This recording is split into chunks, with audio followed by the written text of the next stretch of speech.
Hello दोस्तों, मैं आपका गाइड, आपका दोस्त अनुराग पांडे और आप देख रहे हैं हमारा यूट्यूब चैनल। प्राचीन भारत इतिहास की सीरीज चल रही थी, जिसमें हम लास्ट वीडियो में क्या देखे थे कि प्राचीन भारत की स्थापत्य कला।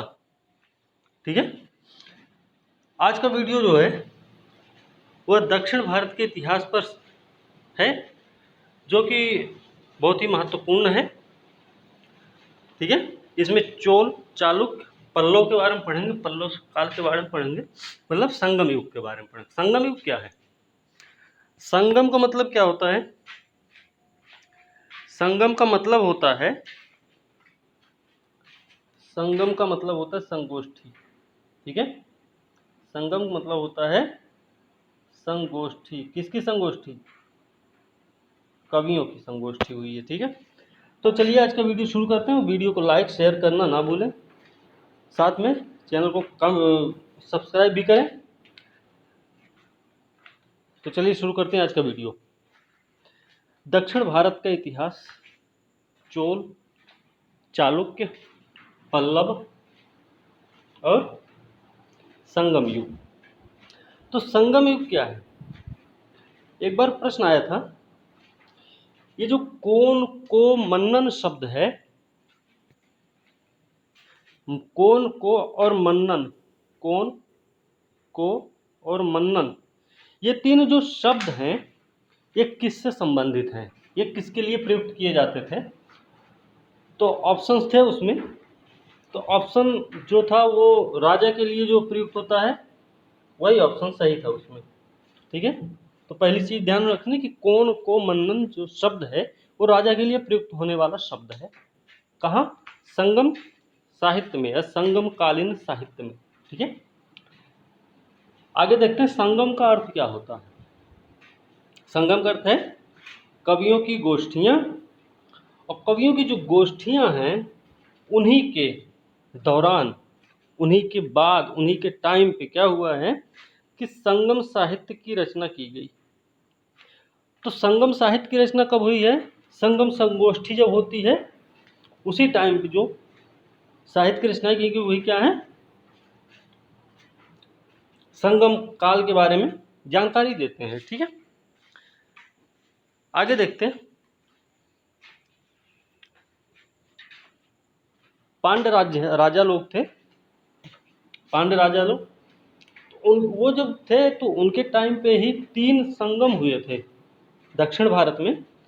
3 संगम हुए, और तीनों संगम जो है अलग अलग टाइम पर हुए, अलग अलग जगह पर और अलग अलग लोगों की अध्यक्षता में हुए हैं। तो पहला जो संगम रहा है वो रहा है मदुरई में हुआ। कहाँ हुआ? पहला संगम मदुरई में हुआ, और इसके अध्यक्ष जो थे वो थे कौन? अगस्त्य ऋषि। ठीक, दूसरा संगम हुआ है कपाटपुरम या फिर अलैवाई। कपाटपुरम या अलैवाई में दूसरा संगम हुआ है, और इसकी भी अध्यक्षता की थी किसने? अगस्त्य ऋषि ने। ठीक है, फिर आता है तीसरा संगम। तीसरा संगम का स्थान रहा है मदुरई, और अध्यक्षता की है नक्कीरर ने। ठीक है, तो ये चीज आपको ध्यान रखनी है। और एक चीज और, दक्षिण भारत का जो आर्यकरण किया गया था, ठीक है, दक्षिण भारत का आर्यकरण करने वाले और संगम साहित्य के जनक कौन है? अगस्त्य ऋषि। आर्यकरण भी किया इन्होंने, साथ में संगम साहित्य के जन्मदाता भी हैं। संगम साहित्य के जन्मदाता कौन भाई? अगस्त्य ऋषि को कहा जाता है। तो दक्षिण भारत का आर्यकरण किया किसने? अगस्त्य ऋषि ने, और संगम साहित्य के जनक भी कहे जाते हैं अगस्त्य ऋषि। ठीक है, ये चीज ध्यान रखनी है। मदुरई और अलैवाई या कपाटपुरम में 2 संगम की अध्यक्षता की थी अगस्त्य ऋषि ने, ये भी आपको ध्यान रखना है। चलिए आगे देखते हैं। दिया गया है इसमें, क्या दिया गया है? ये आर्यकरण का श्रेय जाता है अगस्त्य ऋषि को, और इन्हें तमिल साहित्य का जनक भी कहा जाता है। तमिल साहित्य या संगम साहित्य। ठीक है, चलिए, तोलकाप्पियम ग्रंथ है तोलकाप्पियम जो ग्रंथ है वो दूसरा जब संगम हुआ था उसका एकमात्र विशिष्ट ग्रंथ है। तोलकाप्पियम तोलकाप्पियम द्वितीय संगम का एक विशिष्ट ग्रंथ है। ठीक है, एक नहीं, एकमात्र विशिष्ट ग्रंथ है द्वितीय संगम का। साथ में जो तमिल साहित्य में जो ग्रंथ मिले हुए हैं उनमें से सबसे प्राचीन भी माना जाता है क्या, ये तोलकाप्पियम। इसके रचनाकार लेखक रहे हैं तोलकाप्पियर, और तोलकाप्पियर जो थे वो कौन थे, अगस्त शिष्यों में से एक थे। तोलकाप्पियर ने तोलकाप्पियम की रचना की, और तोलकाप्पियम दूसरे संगम साहित्य का एकमात्र विशिष्ट ग्रंथ है। साथ में सबसे प्राचीनतम ग्रंथ भी है, वो किसका, तमिल साहित्य का, जो अभी तक उपलब्ध हुए हैं। ठीक है, इतना चीज ध्यान हुआ। और तोलकाप्पियर कौन थे, तोलकाप्पियर अगस्त ऋषि के 12 शिष्यों में से एक थे। ठीक है, कैसा ग्रंथ है, ग्रंथ है व्याकरण ग्रंथ है। यह एक व्याकरण ग्रंथ है और साथ में काव्य शास्त्र भी है। व्याकरण ग्रंथ तो है, काव्य शास्त्र भी है। ठीक है, और इसकी जो रचना हुई है वो हुई है सूत्र शैली में।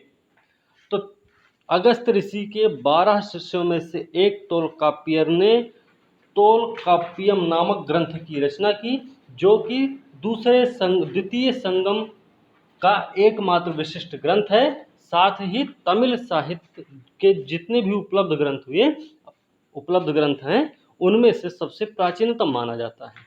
साथ में यह एक व्याकरण ग्रंथ है। व्याकरण ग्रंथ होने के साथ साथ यह एक काव्य शास्त्र भी है। साथ में इसकी रचना सूत्र शैली में की गई है। इतना आपको क्लियर हुआ होगा। आगे देखते हैं, अगला ग्रंथ है शिलप्पाधिकारम। शिलप्पाधिकारम इलंगो अडिगल ने लिखा है। इलंगो अडिगल कौन है, चोल नरेश करिकाल के पौत्र हैं ये। तो चोल नरेश करिकाल के पौत्र इलंगो अडिगल ने शिलप्पाधिकारम नामक ग्रंथ की रचना की, जो कि संगम साहित्य का महत्वपूर्ण काव्य है। तो इलंगो अडिगल भाई कौन थे, चोल नरेश थे, करिकाल उनके थे पौत्र। ठीक, अब इसमें क्या कहा गया देखिए, कोवलन। कोवलन क्या है कि कोवलन है और कन्नगी, दो लोग हैं इसमें, कोवलन हैं और कन्नगी हैं। इन दोनों की दुखद मार्मिक वर्णन किया गया है। ठीक है, तो किसके किसके, कोवलन जो कि एक पुहार या कावेरी पत्तन, पुहार या फिर कावेरी पत्तन के एक धनाढ़ व्यापारी हैं। ठीक है, वो धनाढ़ व्यापारी के पुत्र हैं, कौन, कोवलन। ठीक है, धनाढ़ व्यापारी के पुत्र हैं कोवलन, और उनकी पत्नी है कन्नगी। इन दोनों से संबंधित दुखद एवं मार्मिक कथा का वर्णन किया गया है। ये भी बात आपको क्लियर हुई। चलिए आगे चलते हैं। कुरल साहित्य।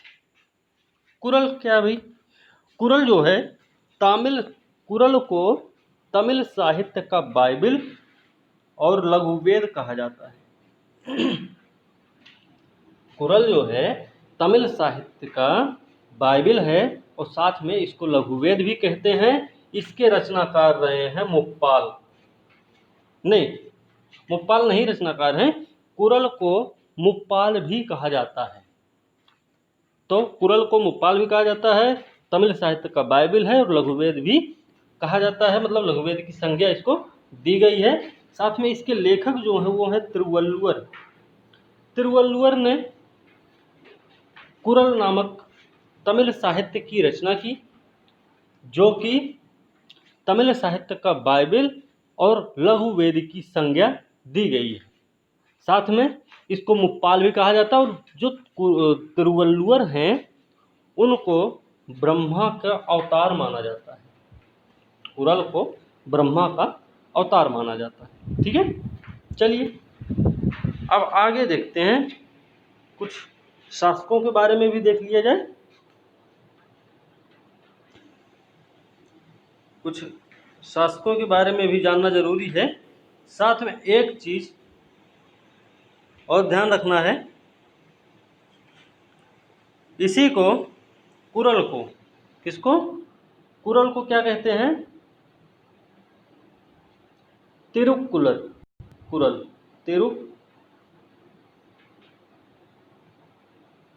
तिरुक्कुरल भी कहते हैं इसको, ये भी ध्यान रखना है। तो तिरुक्कुलर, कुरल या फिर कुरल, दोनों ही नाम एक हैं। इसके रचनाकार रहे हैं तिरुवल्लुवर। तमिल साहित्य का बाइबल और लघुवेद की संज्ञा दी गई, साथ में मुप्पाल भी कहा जाता है। इतना आपको क्लियर हो गया होगा। चलिए आगे देखते क्या है। आगे क्या है कि संगम साहित्य में एक चीज ध्यान रखना कि संगम साहित्य में सिर्फ और सिर्फ चोल, चेर और पांड राजाओं का ही विवरण मिलता है। ये चीज आपको ध्यान में रखनी है, क्योंकि हो सकता है कि इसमें ना हो। चलिए अब देखते हैं क्या है। सिंह विष्णु के बारे में देखते हैं। तो सिंह विष्णु कौन थे? सिंह विष्णु जो हैं वो पल्लव शासक हैं। सिंह विष्णु कौन है? पल्लव शासक हैं। इन्होंने अवनी सिंह की उपाधि धारण की। किस चीज की? अवनी सिंह की उपाधि धारण की सिंह विष्णु ने। यहाँ पे चोल, पांड, सिंघल और क्या है, कलम्र, साफ नहीं दिख रहा, ये कलम्र है, कलम्र, ठीक है। तो चोल, पांड, सिंघल और कलम्र के राजाओं को इन्होंने क्या किया? पराजित किया है। और ये कहाँ पे मिलता है? कशाकुदी एक दानपत्र है, कशाकुदी एक दानपत्र है जिसमें बताया गया है कि सिंह विष्णु ने, जो कि पल्लव शासक भी हैं, अवनी सिंह की उपाधि धारण किए थे, चोल, पांड, सिंघल और कलम्र के राजाओं को क्या किया? इन्होंने पराजित किया था। ठीक है। आगे है, नरसिंह वर्मन प्रथम ने महामल्ल की उपाधि धारण की थी। यह हमने कल भी बताया था, इसके बारे में ज़्यादा नहीं बताना। चलिए आगे देखते हैं। परमेश्वर वर्मन प्रथम है। अब परमेश्वर वर्मन प्रथम की उपाधियां हैं कुछ, ये थोड़ा सा ध्यान रखना है कि हो सकता है प्रश्न आ जाए। तो परमेश्वर वर्मन जो प्रथम थे उनकी उपाधियां क्या थी? एक तो है लोकादित्य, दूसरी है एकमल्ल, रणंजय, अत्यंत काम, उग्रदंड और गुण भाजन। इनकी क्या है? उपाधियां हैं। उपाधियां किसकी? परमेश्वर वर्मन प्रथम की उपाधियां हैं। ठीक है। चलिए ये भी होगा। अब देखते हैं, अच्छा तमिल साहित्य के बारे में पढ़ रहे हैं तो थोड़ा ये भी ध्यान रखना जरूरी है कि तमिल प्रदेश का जो भूभाग है वो कहाँ से कहाँ तक था। तो तमिल प्रदेश का जो भूभाग है वो कहाँ से कहाँ तक है? एक तरफ तो है कृष्णा तुंगभद्रा नदी, एक तरफ है कृष्णा तुंगभद्रा नदी, तुंगभद्रा, और दूसरी तरफ है कुमारी अंतरीप, कुमारी अंतरीप, ठीक है ना। एक तो है उधर ऊपर है कृष्णा तुंगभद्रा नदी और नीचे कुमारी अंतरीप तक फैला हुआ क्षेत्र जो था वो तमिल प्रदेश कहा जाता था। ठीक है। चलिए आगे बढ़ते हैं। मत्त विलास प्रहसन के बारे में जानते हैं क्या है। तो मत्त विलास जो प्रहसन है वो है एक हास्य ग्रंथ है। हास्य ग्रंथ है क्या? मत्त विलास प्रहसन। लेखक हैं इसके महेंद्र वर्मन। महेंद्र वर्मन ने एक हास्य ग्रंथ की रचना की जिसको मत्त विलास प्रहसन कहा जाता है। ठीक है। हमने अभी ऊपर बता दिया था पहले ही कि चोल, चेर, पांड राजाओं का विवरण मिलता है, विकास का विवरण मिलता है। ठीक है। चलिए बृहदेश्वर मंदिर के बारे में देखते हैं थोड़ा सा। बृहदेश्वर मंदिर है। अब बृहदेश्वर मंदिर जो है तंजौर का शैव मंदिर या राजराजेश्वर मंदिर भी कहा जाता है। इसे क्या कहा जाता है? तंजौर का शैव मंदिर या राजराजेश्वर मंदिर कहा जाता है। निर्माण किया था राजराज प्रथम के समय में हुआ था, जो कि कौन है? चोल शासक हैं ये, ठीक है। तो राजराज प्रथम चोल शासक हैं। हमने पिछले वीडियो में बताया था, जो कि उत्तरी सिंघल को जीता और जीतने के बाद अनुराधापुर को क्या किया, राजधानी बनाए थे। नाम कुछ और रखे थे, अब वो ध्यान नहीं, लेकिन उत्तरी सिंघल को क्या किया, इन्होंने जीत लिया था। इन्हीं के पुत्र हुए राजेंद्र प्रथम, जिन्होंने क्या किया कि बंगाल की खाड़ी को चोल झील में तब्दील कर दिया था और पूरे सिंघल द्वीप को क्या किया, उन्होंने अपने कब्जे में कर लिया, अपने राज्य में उसको मिला लिया था, ठीक है। चलिए, ये हम कल ही बता चुके थे, तो इसलिए इसको बताने की आज जरूरत नहीं है। चोल स्थापत्य का उत्कृष्ट नमूना माना जाता है बृहदेश्वर मंदिर। बृहदेश्वर मंदिर चोल स्थापत्य का उत्कृष्ट नमूना माना जाता है, साथ में द्रविड़ शैली का उत्कृष्ट उदाहरण भी है। तो द्रविड़ शैली के उत्कृष्ट उदाहरण के साथ साथ चोल स्थापत्य का भी उत्कृष्ट नमूना माना जाता है बृहदेश्वर मंदिर। और मंदिर के बहिर्भाग में नंदी की एकाश्म विशालतम प्रतिमा बनी हुई है, ठीक है। तो यहाँ पे प्रतिमा नहीं लिखे, लेकिन यहाँ बीच में क्या होगा, प्रतिमा होगी, तो ये भी ध्यान रखना है, ठीक। चलिए आगे देखते क्या है। ये देखिए यहाँ पे दिया गया है तमिल प्रदेश के बारे में कि कृष्णा तुंगभद्रा उत्तर में है, कुमारी अंतरिप दक्षिण, यहाँ तक विस्तृत क्षेत्र था ये। और कोरोमंडल, उरैयूर, कावेरी पत्तनम, तंजावुर जो है ये चोलों के अधिकार में थे, ठीक है। चलिए अब बात करते हैं हम चोल साम्राज्य की। चोल साम्राज्य की अगर बात करें तो चोल साम्राज्य का संस्थापक रहा है विजयालय। चोल साम्राज्य का संस्थापक कौन, विजयालय है। और राजधानी क्या थी इनकी, तंजौर और गंगैकोंडचोलपुरम। क्या है, तंजौर और गंगैकोंडचोलपुरम जो थी चोलों की राजधानी रही है, ठीक है। ठीक है, आगे है संगम काल में जो राजधानी रही, मतलब संगम काल जब चल रहा था तब जो चोलों की राजधानी हुआ करती थी वो थी उरैयूर, ठीक है। अब चोल काल की जो चोल आधिपत्य की जो स्थापना हुई मानी जाती है वो परांतक फर्स्ट ने की थी। चोल आधिपत्य की स्थापना हुई थी वो परांतक फर्स्ट से मानी जाती है, जो कि मदुरा के पांड राजा को हराया इन्होंने और मदुरै कोंड की उपाधि धारण की। तो मदुरै के राजा को किसने हरा, कौन हरा रहा है, परांतक फर्स्ट। परांतक फर्स्ट ने क्या किया, मदुरै कोंड की उपाधि धारण किया। और एक काम ये कि चोल आधिपत्य की स्थापना भी इन्होंने ही की थी। ये बात आपको ध्यान में रखनी है। चलिए आगे देखते क्या है, राजराज प्रथम। अब राजराज प्रथम के बारे में भी देख लेते क्या है कि राजराज प्रथम ने क्या किया, सबसे पहले चेरों की सेना को कंडलूर में हराया था। चेर, चोल, चेर और पांड्य तीन राजा हैं संगम साहित्य में। तो उन्होंने राजराज प्रथम ने सबसे पहले कंडलूर के युद्ध में, कौन से युद्ध, कंडलूर के युद्ध में चेर को पराजित किया था, चेरों को पराजित किया था, ठीक है। और दूसरी चीज, राजराजेश्वर बृहदेश्वर मंदिर का निर्माण भी करवाया इन्होंने, ठीक है, वो भी अभी पढ़ लिए। अभी बताए थे हम कि राजराज प्रथम ने क्या किया, सिंघल,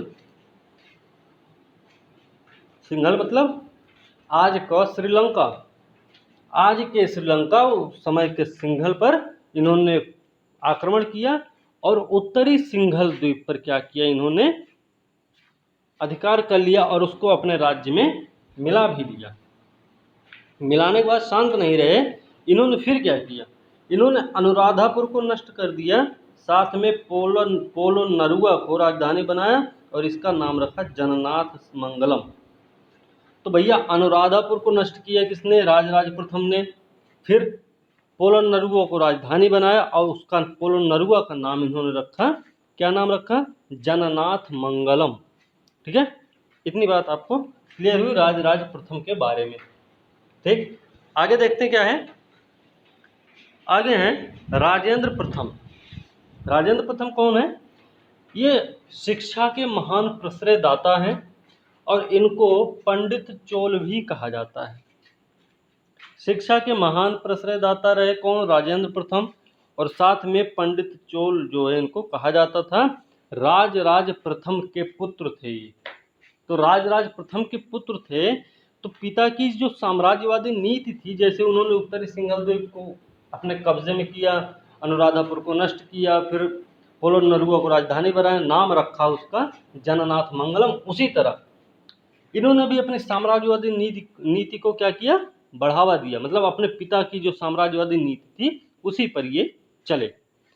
अब ये जो चलते हैं तो बढ़ाया भी इन्होंने अपने साम्राज्य को, इसीलिए इनके काल को, किसके काल को, राजेंद्र प्रथम के काल को चोल शक्ति का चरम उत्कर्ष काल भी कहा जाता है। तो भाई राजेंद्र चोल के समय को चोल शक्ति का चरम उत्कर्ष काल भी कहा जाता है। हमने बताया था बंगाल की खाड़ी को चोल झील में का स्वरूप दिया इन्होंने, संपूर्ण सिंघल द्वीप को जीतकर चोल साम्राज्य में मिलाया। साथ में ये गंगा का जल लेने के बहाने, गंगा का जल लेने के बहाने क्या किए, राजेंद्र प्रथम उत्तर पूर्वी भारत पर आक्रमण करके इन्होंने पाल शासक को पराजित किया। पाल शासक उस समय कौन था, पाल शासक जब राजेंद्र प्रथम ने आक्रमण किया उत्तर पूर्वी भारत पर, तो उस समय पाल शासक था महिपाल। तो महिपाल को इन्होंने हराया भी, और उपाधि क्या रखी, पालभंजन। चलिए, पालभंजन है, गंगैकोंड की उपाधि धारण की इन्होंने। किस चीज की उपाधि धारण की, गंगैकोंड की उपाधि धारण की, और गंगैकोंड चोलपुरम की स्थापना भी की थी इन्होंने। ठीक है, गंगैकोंड चोलपुरम की स्थापना भी की थी इन्होंने, समझ गए। तो गंगैकोंड की उपाधि धारण करके गंगैकोंड चोलपुरम की स्थापना किसने की थी, राजेंद्र प्रथम ने, और साथ में महिपाल जो पाल शासक थे उनको हराया भी था। चलिए ठीक है, देखते हैं, ये दिया है इसमें, बहरहाल वो हम पहले ही बता दिए आपको। आगे है कुलोत्तुंग प्रथम। कुलोत्तुंग प्रथम कौन है, अब कुलोत्तुंग जो प्रथम है, एक चीज और ध्यान रखना है कि जो राजेंद्र प्रथम थे उन्होंने एक तालाब का निर्माण भी करवाया था, नाम रखा था उसका, जिस तालाब का निर्माण करवाया राजेंद्र प्रथम ने उसका नाम था चोलगंगम। तो चोलगंगम क्या भाई, चोलगंगम राजेंद्र प्रथम के द्वारा उत्तर पूर्वी भारत अभियान के दौरान महिपाल शासक को पराजित करने के बाद एक स्थापित किया गया तालाब का नाम है। ठीक है, जो कि किसके लिए स्थापित किया गया रहा होगा, सिंचाई के लिए। ठीक है, चलिए देखते हैं कुलोत्तुंग प्रथम के बारे में। तो कुलोत्तुंग प्रथम जो रहे, यहीं से विघटन प्रारंभ होता है। चोल काल में क्या होता है कि यहीं से विघटन अब प्रारंभ होने लगता है, किसके टाइम से, कुलोत्तुंग प्रथम के समय से। वहाँ का एक राजा है इनके कुलोत्तुंग प्रथम के समय पे, जिसका नाम है विजय बाहु। तो विजय बाहु ने क्या किया, इनके जैसे राजेंद्र प्रथम रहे, राजराज प्रथम रहे, तो उन्होंने क्या किया, कब्जा किया, आक्रमण किया। लेकिन जब शासन आता है कुलोत्तुंग प्रथम का, तो सिंघल द्वीप का एक राजा है विजय बाहु, उसने अपनी स्वतंत्रता को घोषित कर दिया, और साथ में अपने पुत्र, मतलब कुलोत्तुंग प्रथम ने अपनी पुत्री का विवाह किया सिंघल राजकुमार वीरपेरुमाल से। तो भाई कुलोत्तुंग प्रथम ने क्या किया कि अपनी पुत्री की शादी कर दी वीरपेरुमाल के साथ, जो कि सिंघल का राजकुमार था। ठीक है, इन्हीं के टाइम पे कुलोत्तुंग प्रथम के समय पर ही 72 सौदागरों का एक चोल दूत मंडल चीन भेजा गया। फिर तो कुलोत्तुंग प्रथम के समय में बहुत सारी घटनाएं हुई हैं, उन्हीं में से एक ये भी है कि 72 सौदागरों का एक चोल दूत मंडल चीन भेजा गया था। ये भी ध्यान रखना है। साथ में ध्यान रखना है कि शुंगम तविर्त अर्थात करों को हटाने वाला इसको कहा जाता है। क्या कहा जाता है, शुंगम तविर्त या फिर करों को हटाने वाला। संज्ञा किसको दी गई, कुलोत्तुंग प्रथम को। ठीक है, चलिए आगे देखते हैं। चोल प्रशासन कैसा था भाई, ये भी ध्यान रखना थोड़ा सा। तो चोल प्रशासन कैसा है, आपको पता है कि उत्तर से में तुंगभद्रा और दक्षिण में कुमारी अंतरीप तक फैला हुआ क्षेत्र है। साम्राज्य जो है प्रशासन की सुविधा के लिए 6 प्रांतों में बटा हुआ था। साम्राज्य प्रशासन की सुविधा के लिए 6 प्रांत में बटा हुआ है और प्रांतों को कहा जाता है मंडलम। क्या कहा जाता है, मंडलम। अब मंडलम को भी कई भागों में बांटा गया। तो मंडलम को जो भागों में बांटा गया वो थे कोट्टम या फिर वलनाडु। प्रांतों को बांटा गया, प्रांतों को कहा जाता था मंडलम। 6 प्रांत थे, 6 प्रांतों को फिर बांटा गया कोट्टम या फिर वलनाडु में। और फिर वलनाडु जो क्या था, कमिश्नरियों की तरह होता था। ठीक है। दूसरी चीज फिर उसके बाद क्या है कि कोट्टम जो है नाडु में विभाजित हुआ। कोट्टम क्या है, नाडु में विभाजित हुआ। तो ध्यान रखना है, प्रांत रहे, प्रांत के बाद वलनाडु या फिर कोट्टम आए, कोट्टम फिर नाडु में बटे। ठीक है, इस तरीके से थोड़ा ध्यान रखना है। और जो नाडु था वो क्या था, आज के जिलों की तरह, आज जैसे जिले होते हैं उसी तरीके से कोट्टम जो ये आपका नाडु जो था वो जिले की तरह था, और वलनाडु या फिर कोट्टम जो था वो कैसा था, कमिश्नरियों की तरह था। ठीक है। नाडु की सभा को नाट्टार कहा जाता था। क्या, नाट्टार, नाट्टार। तो नाडु की जो सभा होती थी उसको बोलते थे नाट्टार। ठीक है, ये इस तरीके से था। सबसे ऊपर क्या है, यहाँ तो राजा बैठा हुआ भाई, ये राजा है।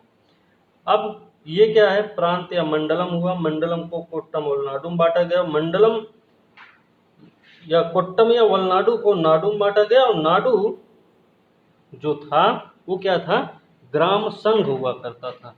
ठीक है। तो ग्राम सभा जो थी वो प्रशासन की सबसे छोटी इकाई होती थी। तो सबसे छोटी इकाई प्रशासन की कौन सी है, ग्राम सभा। ठीक है। और नगरम जो होता था वो होता था व्यापारियों की सभा होती थी।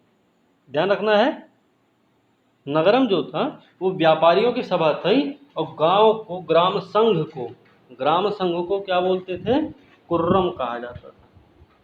तो सबसे ऊपर राजा, फिर उसके बाद प्रांत, फिर उसके बाद वलनाडु या कोट्टम, कोट्टम के बाद क्या है आपका नाडु, नाडु के बाद क्या है कुर्रम, कुर्रम को बोलते थे ग्राम संघ। और ग्राम संघ के नीचे आता था बिल्कुल ग्राम। ठीक है, इस तरीके से इनका प्रशासन चलता था ऊपर से नीचे तक।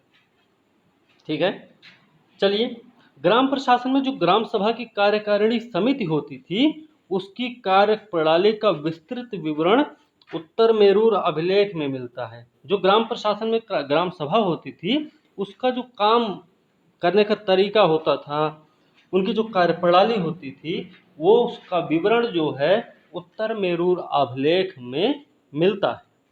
ठीक है, चलिए आगे देखते क्या है कि चोलकालीन जो गांव थे उनके गतिविधियों की देखरेख के लिए कार्यकारिणी समिति नियुक्त की गई थी जिसको बोलते थे वारियम। तो चोलकालीन गांव की देखरेख कौन कर रहा है, एक समिति के माध्यम से किया जाता था, नाम उसका रखा गया वारियम। ठीक है, वारियम। ठीक है ना। अब देखिए, अब वारियम जैसे ग्राम प्रशासन को काम को देखता है उसी तरीके से उद्यान प्रशासन की देखरेख करता है टोटवारियम। उद्यान प्रशासन को कौन देख रहा है, टोटवारियम। इसी तरीके से वार्षिक समिति होती थी, नाम था संवत्सरवारियम, जो समिति बनाई गई थी वार्षिक समिति। ठीक है, इसी तरीके से तालाब समिति का नाम एरीवारियम, स्वर्ण समिति को पोनवारियम। तो एरीवारियम, पोनवारियम, संवत्सरवारियम, टोटवारियम और वारियम। वारियम है ग्राम सभा, टोटवारियम उद्यान प्रशासन, वार्षिक समिति संवत्सरवारियम, तालाब समिति एरी वारियम, स्वर्ण समिति को पोनवारियम बोला जाता था। ठीक है। चोल राजाओं ने क्या किया कि चोल राजाओं ने एक विशाल संगठित सेना का निर्माण किया था। इसके लिए प्रसिद्ध थे क्योंकि राजेंद्र प्रथम चोल ने अगर बंगाल की खाड़ी को चोल झील में तब्दील किया तो इसका मतलब ये है कि इनकी जो जल सेना थी वो बहुत ही मजबूत थी। ठीक है, तो इन्होंने क्या किया, विशाल संगठित सेना का निर्माण किया। अब इसमें कौन कौन थे, अश्व थे, गज थे, हाथी और पैदल सेना इसमें शामिल थी। ठीक है, और अपनी इस शक्तिशाली नौ सेना की सहायता से इन्होंने श्री विजय, सिंघल और मालदीव पर क्या किया, इन्होंने विजय प्राप्त किया था। ठीक है,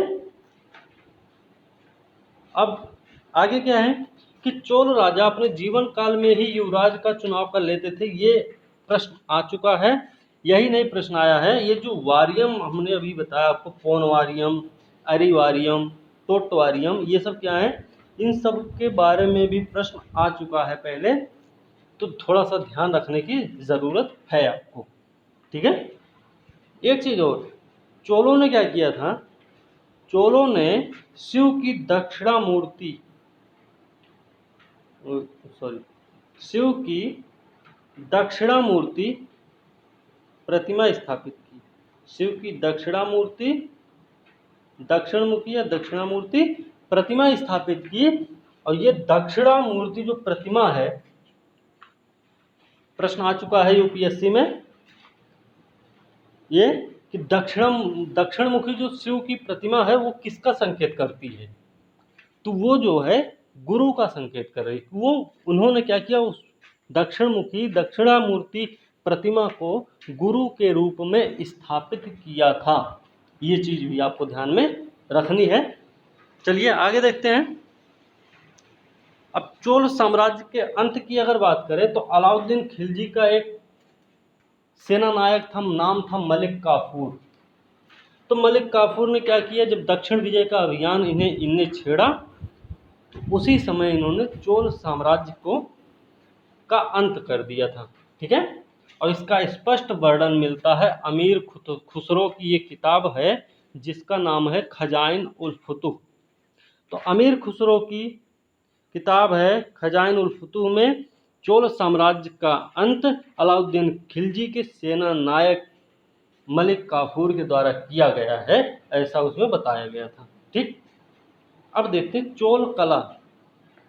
चोल कला की अगर बात करें तो चोल कला में क्या था कि कलाकारों ने क्या किया, तक्षण कला में भी सफलता प्राप्त की। तक्षणी खुरचनी हमने बताया था पाषाण काल। तो तक्षण क्या है कि तक्षण खट खट खट खट करके नक्काशी की जाती है। ठीक है, तो वो तक्षण कला में निपुण थे। दूसरी चीज है कि धातु व पत्थर की बहुसंख्यक मूर्तियों का निर्माण किया इन लोगों ने। किसने, चोल काल में चोल राजाओं ने क्या किया कि धातु व पत्थर की मूर्तियों का निर्माण किया था। ठीक है, आगे देखते क्या है। इसमें जो सबसे सुंदर मूर्ति दिखती है वो है नटराज की मूर्ति। नटराज की मूर्ति मतलब शिव की मूर्ति। ये इस पे भी प्रश्न आ चुका है पहले। तो नटराज जो शिव की मूर्ति है उनमें सबसे सुंदर है, जो कि धातु और पत्थर से बनाई गई मूर्तियां रही हैं बहुत सारी, उनमें से एक है सबसे अच्छी, जो कि नटराज की मूर्ति जो शिव से संबंधित है। ठीक, इसमें क्या है, 4 भुजाएं हैं। क्या है, 4 भुजाएं हैं। दूसरी चीज, जो नटराज की मूर्ति वो बहुत बड़ी संख्या में मिली है, मतलब बहुत ज़्यादा है। ठीक है, तो शिव की विश्व की श्रेष्ठतम प्रतिमा रचनाओं में शामिल है ये नटराज की मूर्ति। साथ में ये चतुर्भुज मूर्तियां, हमने बताया था 4 भुजाएं हैं नटराज की। ठीक है, आप देखेंगे तो आपको भी पता चलेगा। चलिए चालुक्य वंश के बारे में देखते हैं। क्या भाई, चालुक्य हैं तो चालुक्य वंश क्या रहे, इनकी राजधानी रही बादामी या फिर वातापी। बादामी वातापी इनकी राजधानी रही। संस्थापक रहा पुलकेशिन द्वितीय। पुलकेशिन द्वितीय वास्तविक संस्थापक था चालुक्य वंश का। ठीक है, और सबसे नहीं, पुलकेशिन प्रथम था। पुलकेशिन प्रथम जो था वो क्या था, चालुक्य वंश का वास्तविक संस्थापक माना जाता है। साथ में एक चीज ये भी ध्यान रखना कि सबसे योग्य और शक्तिशाली शासक अगर कोई हुआ चालुक्य वंश में तो उसका नाम था पुलकेशिन द्वितीय। पुलकेशिन द्वितीय कौन, जिसने हर्षवर्धन को क्या किया था, नर्मदा को पार होने से रोक दिया था। वही है पुलकेशिन द्वितीय।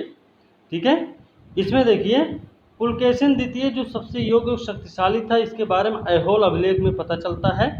रचनाकार रहे हैं, ऐहोल अभिलेख के रचनाकार कौन है, ऐहोल अभिलेख के रचनाकार हैं रवि कीर्ति। ठीक है, चालुक्य वंश में क्या हुआ कि महिलाओं को उच्च पदों पर नियुक्त किया जाता था। ये भी ध्यान रखना है कि महिलाओं को सम्मान मिला है चालुक्य शासन में। और उधर हमने एक बताया था सातवाहन काल में, जो कि कौन, गौतमी पुत्र सातकर्णी जैसे लोग रहे, तो वो अपनी माँ का नाम लगाते थे अपने पहले, सबसे पहले। ठीक है, तो गौतमी का लड़का कौन, सातकर्णी। इस तरीके से तो महिलाओं को उच्च पदों पर नियुक्त किया किन लोगों ने, चालुक्यों ने। साथ में एक है मातवालिन। मातवालिन कौन भाई, मातवालिन जो है वो चीनी यात्री हैं। मातवालिन चीनी यात्री हैं।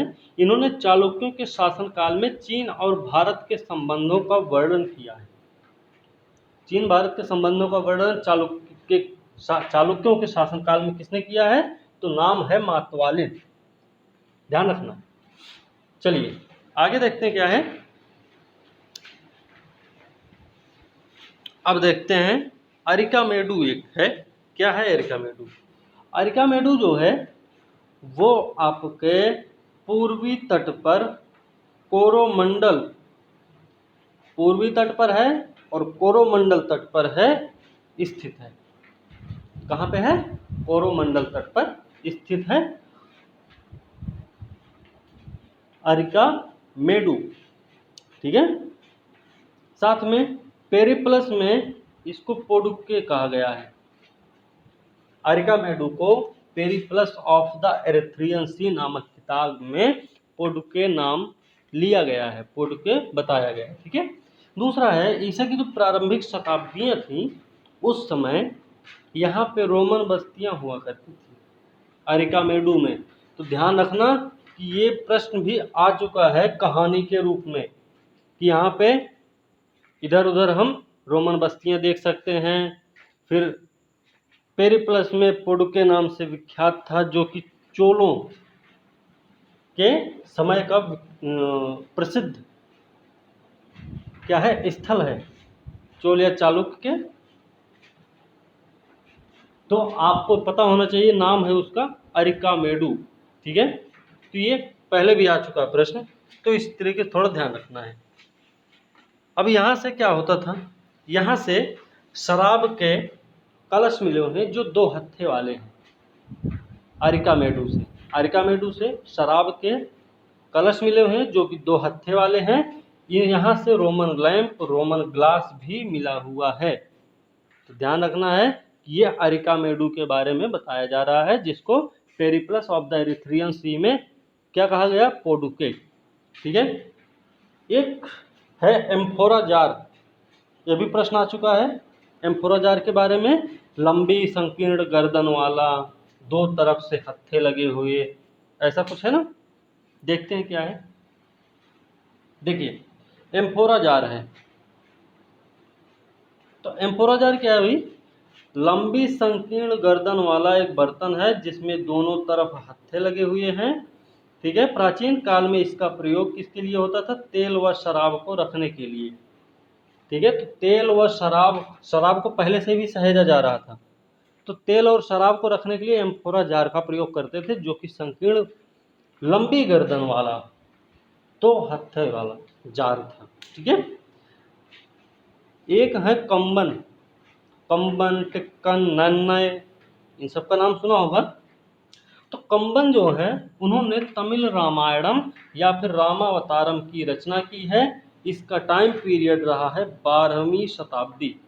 तो 12वीं शताब्दी में कंबन ने तमिल रामायणम या रामावतारम की रचना की है, की है, कोई बात नहीं। ठीक है, तो ये चीज़ आपको ध्यान रखना है। अच्छा एक चीज़ और बता दें कि जो मणिग्रामम क्या है, शब्द है मणिग्रामम। जब आप एनसीईआरटी पढ़ते हैं तो उसमें कुछ शब्द ऐसे मिलते हैं, तो उनका भी थोड़ा ध्यान रखा करें, जिससे आपके क्या होंगे, कीवर्ड्स तैयार होंगे, ठीक है। वलंजियर, वलंजियर। तो मणिग्रामम और वलंजियर क्या भाई, ये होते थे दक्षिण भारत में व्यापारियों के संगठन को बोलते हैं।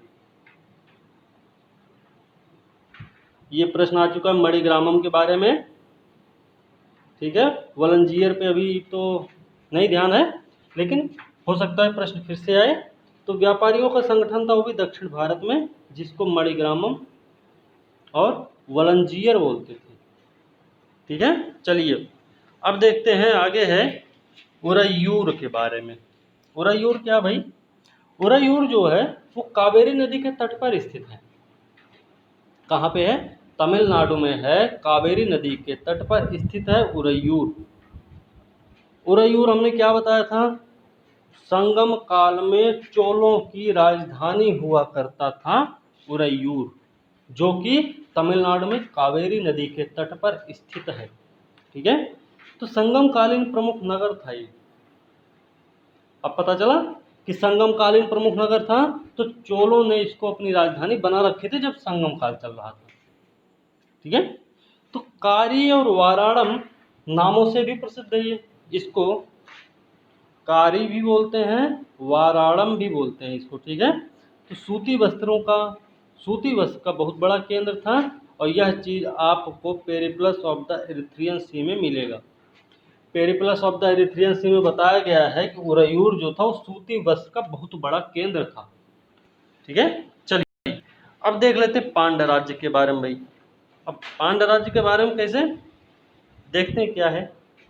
तो पांड्य राज्य के बारे में क्या है भाई, तो पांड्य राज्य की जो जीवन रेखा मानी जाती थी वो वेंगी नदी थी। पांड्य राज्य की जीवन रेखा कौन सी है, वेंगी नदी को माना जाता था। कावेरी के दक्षिण में स्थित है पांड्य राज्य। कावेरी कहाँ है, तमिलनाडु, जो अभी हमने बताया कि उरैयूर इसी किनारे बसा हुआ है। तो कावेरी के दक्षिण का जो भाग है वो क्या है, पांडव का क्षेत्र है, ठीक है। मैप में आप देखेंगे तो चोल, चेर, पांड्य, इस तरीके से आप त्रिकोण बनता है, त्रिकोण बनता है, त्रिभुज की आकृति बनती है इसमें। तो इस तरीके से आप थोड़ा सा ध्यान रखेंगे। तो एक पहले चोल, फिर चेर, फिर पांड्य। तो ये आप उठाएंगे, चोल रखेंगे कहाँ पे, पूर्वी तट पे, और पांड्य को भी रखेंगे पूर्वी तट पर ही, ठीक है। चलिए देखते हैं। राजधानी रही मथुरा, मथुरा रही राजधानी पांड्य राजाओं की। वेंगी नदी का क्षेत्र जो था वो अपनी उर्वरता के लिए प्रसिद्ध था, इसीलिए ये जो है पांडवों की जीवन रेखा मानी जाती थी। चेर राज्य पर विजय के उपलक्ष्य में पांड्य शासक थे जयंत वर्मन ने क्या किया, वानमन की उपाधि धारण की। इन्होंने क्या किया, चेर राजा जो थे पांड्य शासक थे जयंत वर्मन, पांड्य शासक हैं जयंत वर्मन ने वानमन की उपाधि धारण की। वो भी कब की, जब इन्होंने चेरों को पराजित किया था। चेरों को पराजित करने के बाद जयंत वर्मन ने वानवन की उपाधि धारण की। और साथ ही दूसरा है कि पल्लवों के विरुद्ध जब सफलता पाई, किसने, मारवर्मन ने। पांडव के खिलाफ सफलता पाए हैं कौन, जयंत वर्मन, तो वानवन की उपाधि धारण की है। अब पल्लवों के खिलाफ जब सफलता मिलती है मारवर्मन को, तो नाम रखते हैं पल्लव भंजन। तो पल्लव भंजन किसको कहा जा रहा है, मारवर्मन को। क्यों, क्योंकि उन्होंने पल्लवों को हराया, पल्लवों को हराने में सफल हुए। इसी तरीके से वानवन कौन है, जयंतवर्मन। जयंतवर्मन क्यों है वानवन, क्योंकि उन्होंने किसको हराया था, चेरों को हराने में सफलता प्राप्त की थी, ठीक है। इतनी बातें आपको क्लियर हो गई होंगी। आगे देख लेते हैं क्या है, कुछ मंदिर के बारे में भी देख लें। तो मंदिर है मीनाक्षी मंदिर। मीनाक्षी मंदिर पांडव ने मदुरई में करवाई थी इसकी स्थापना। मीनाक्षी मंदिर का निर्माण पांडव ने कहाँ करवाई है, मदुरई में। अब मीनाक्षी अपने 56 तक्षित स्तंभों के लिए प्रसिद्ध है। किसके लिए प्रसिद्ध है ये, 56 संगीतमय तक्षित स्तंभों के लिए प्रसिद्ध है। अब ये संगीतमय स्तंभ क्या भाई, 56 संगीतमय तक्षित स्तंभ क्या है मीनाक्षी मंदिर। तो ध्यान ये रखना है कि इनके हर एक खंबे, हर एक पिलर में आप जब आवाज़ लगाएंगे, अपने हाथ से जब मारेंगे थोड़ा सा, तो हर एक पिलर से अलग अलग तरीके की आवाज़ आती है। ठीक है, वही है 56 तक्षित संगीतमय स्तंभ, उन्हीं को बोलते हैं। ठीक है, तो 56 तरीके की आवाज़ निकलती है, 56 है तो 56 तरीके से निकलेगी। चलिए, पेरिप्लस ऑफ द इरिथ्रियन सी में बंदरगाहों की एक सूची मिलती है। इसमें पेरिप्लस ऑफ द इरिथ्रियन सी में बंदरगाहों की सूची मिलती है। इसमें नौरा है, टोंडी है, मुसिरी है, नेलिसंडा है। पश्चिमी तट के हैं, पश्चिमी तट के बंदरगाह कौन है जो कि पेरिप्लस ऑफ द इरिथ्रियन सी में बताया गया है? तो नाम है नौरा, टोंडी, मुसिरी और एलिसंडा। इतना ध्यान रखना है। चलिए थोड़ा सा देख लेते हैं। कदम्ब राजवंश भी रहा है, थोड़ा सा ही रहा, ज़्यादा नहीं। अब कदम्ब राजवंश जो है संस्थापक रहा मयूर शर्मन। मयूर शर्मन कदम्ब राजवंश का संस्थापक है। राजधानी रही इनकी वनवासी। मयूर शर्मन कदम्ब राजवंश का संस्थापक है, राजधानी रखा इसने वनवासी को। कदम्ब राज्य को पुलकेशिन द्वितीय जो कि चालुक्य शासक था, अपने साम्राज्य में मिलाया था। तो पुलकेशिन द्वितीय जो था वो कौन है? शासक है। और चालुक्यों की प्रतिष्ठा को स्थापित करना सबसे योग्य, सबसे शक्तिशाली शासक माना जाता है पुलकेशिन द्वितीय को। ठीक है, तो उसने क्या क्या काम किए देखिए। इसने कदम्ब राजवंश को हराया, इधर हर्षवर्धन को भी रोका। तो इसने जो है अपनी सीमा को सुरक्षित रखा और अपने साम्राज्य का विस्तार भी साथ में किया था। चलिए आज का वीडियो यहीं समाप्त करते हैं और उम्मीद करते हैं वीडियो अच्छी लगी होगी। और वीडियो अगर अच्छी लगी है तो आप लाइक कीजिए, कमेंट कीजिए और अपने दोस्तों को भी शेयर करना ना भूलें। उनको भी आप शेयर कीजिए ताकि उनको भी जानकारी इसकी अधिक से अधिक हो सके। साथ में बेल ये चैनल को सब्सक्राइब करना ना भूलें। सब्सक्राइब करने के बाद आप बेल आइकन को दबाएं, जिससे नोटिफिकेशन आपके पास समय से पहुंचती रहेगी।